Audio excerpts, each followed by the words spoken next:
one of the newer research studies, and this has come out in the last 10 years or so, shows that gluten exposure can cause leaky gut. It doesn't matter who you are, whether you're gluten sensitive or whether you're not gluten sensitive. So that's one of the downfalls to having a high gluten diet, is that it actually, punches microscopic holes in your gut lining, allowing your poop basically to leak into your bloodstream and everything else. And so that's a precursor to most forms of autoimmune disease. So we don't want that, obviously. But gluten also is a neurotoxin. There's a group of researchers at Oxford who've been studying this for decades now, and they have MRI evidence that shows how gluten can form antibodies against brain tissue, nervous tissue, actually shrink areas of the brain, causing diseases like imbalance, vertigo, tinnitus, and even gluten has been linked to diseases like bipolar and schizophrenia. It's actually its original name was bread madness, which is an interesting history about gluten itself. Yeah, what is the mechanism for that? What does gluten do in the gut that will then cause increased intestinal permeability and leaky gut? Yeah, so there's an interaction that occurs in the immune system. Once your immune system sees gluten and it presents it to your immune cells, your dendritic cells, will then launch into two possible scenarios. One of the scenarios is you'll make antibodies against that.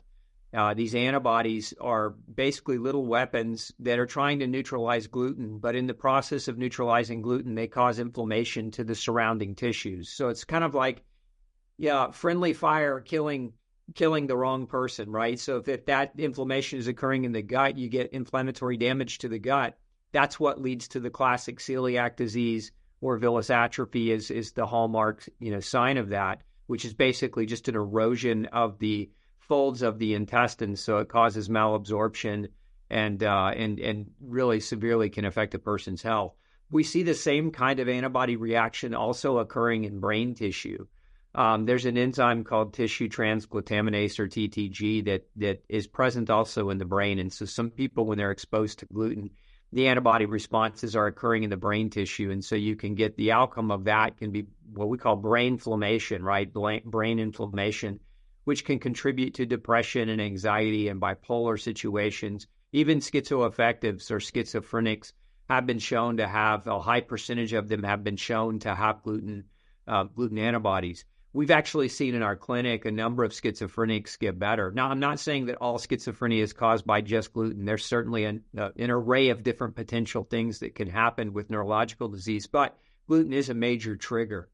As far as the madness component, there's a mold component to gluten. And originally, when it was called bread madness, it was because the grain flours have a high propensity to grow mold on them. And there was an alkaloid of mold called ergot, ERGOT, that was a hallucinogenic mold byproduct. And so individuals eating moldy bread, for example, would develop bread madness, right? They'd have schizoaffective hallucinations. And that's where that term comes from.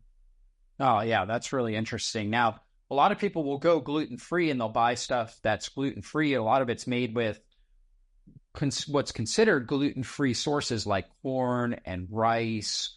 What are your thoughts on those types of things? They're bad news for several reasons. One, rice has a form of gluten in it called orzanin. Corn has a form of gluten in it called zein. These types of glutens are equally inflammatory to people with gluten sensitivity. In my experience, we see this all the time. We actually have named it. It's called gluten-free whiplash.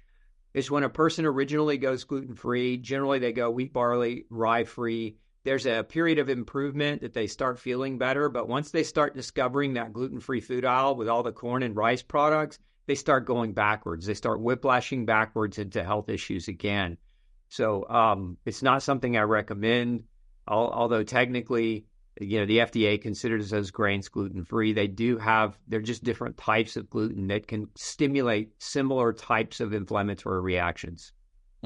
So gluten-free sources, not necessarily good, especially, if they're labeled gluten-free. What should people stick with when it comes to an anti-inflammatory diet?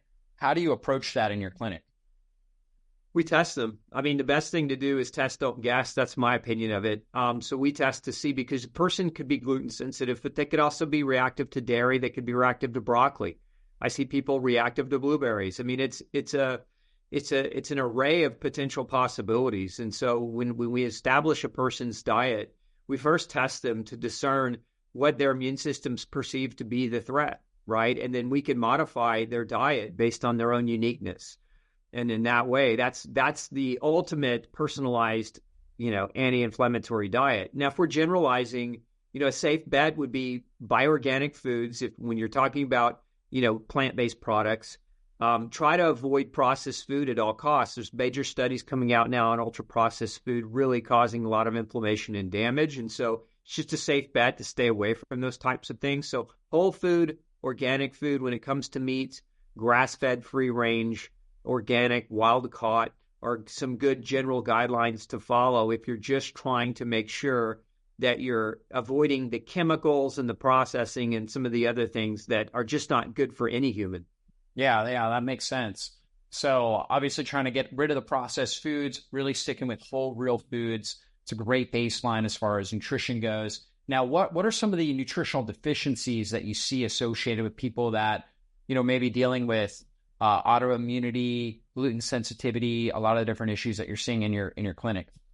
Yeah, we've been tracking this now for over 20 years, and the top 5 deficiencies that I've recorded through testing on individuals with gluten issues, number 1, vitamin D, number 2, iron, number 3, B12, number 4, zinc, and number 5, omega-3 fatty acids. So those 5 are the most common we see. And so it's if you're at home, watching this and you're thinking, should I maybe take some supplements? Think about those 5 based on my own clinical experience. But really, ideally, go get them tested. Like, work with your doctor to get those levels tested, because you may not have one of those 5. You may have something totally different, and you may need something different. So it's always best to get a personalized recommendation, in my opinion, through lab testing.